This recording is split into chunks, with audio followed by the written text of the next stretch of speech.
哇！跌落街啦！好彩你個只係 AI 效果呢姐。之前咧拍過一段咧關於咧抹窗嘅安全嘅，咁咧就有一個上次嗰個單位咧就冇露台，咁今次呢個有露台，咁啊補充翻講翻關於如果喺露台度做抹窗啊或者做工程啊嘅一啲安全嘅指引嘅，咁咧其實最危險係乜嘢咧？就係如果假設你個人好似呢度，如果假設你企梯或者企呢啲企咗上去之後，個腰係高過個圍欄嘅話咧，咁其實咧就好容易會跌落街嘅。咁所以咧，一般咧，如果你想譬如好似抹呢啲框咧，呢啲污糟嘢嘅話咧，呢啲高位咧，咁你要企梯，咁你又唔好企出邊啦。你可以選擇咧，其實咧可以係將條梯搬翻入嚟，好似咁搬入嚟，跟住係企喺室內，跟住先再企上嚟抹呢啲地方啊，咁樣，咁你就唔會有危險啦。咁如果假設你真係，譬如你做工程，可能有啲油漆啊，或者嗰啲燈啊，要裝燈啊咁樣，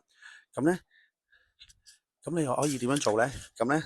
都係一定要企出去噶啦。咁企出去嘅話，你就需要揾一個人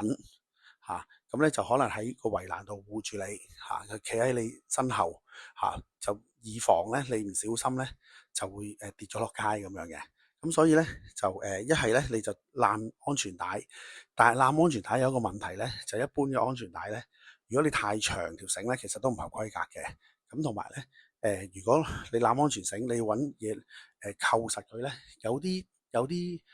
就會喺個牆度打一個勾嘅，係就勾住。咁但係好少都會喺個牆即係外牆度打窿啦，或者你入邊都冇嘢可以扣到嘅嚇，或者有啲圍欄呢度，你如果將條繩扣喺下邊嘅話咧，亦都係會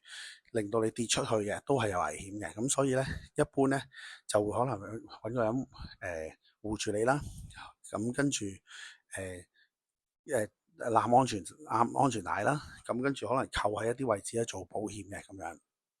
咁所以咧，如果喺你個露台度要做工程或者做一啲清潔或者要企高去做一啲嘢嘅話，咁記住標準係個腰千祈唔好過到個欄杆，係啦，個腰唔好過欄杆，咁咧就會安全好多噶啦。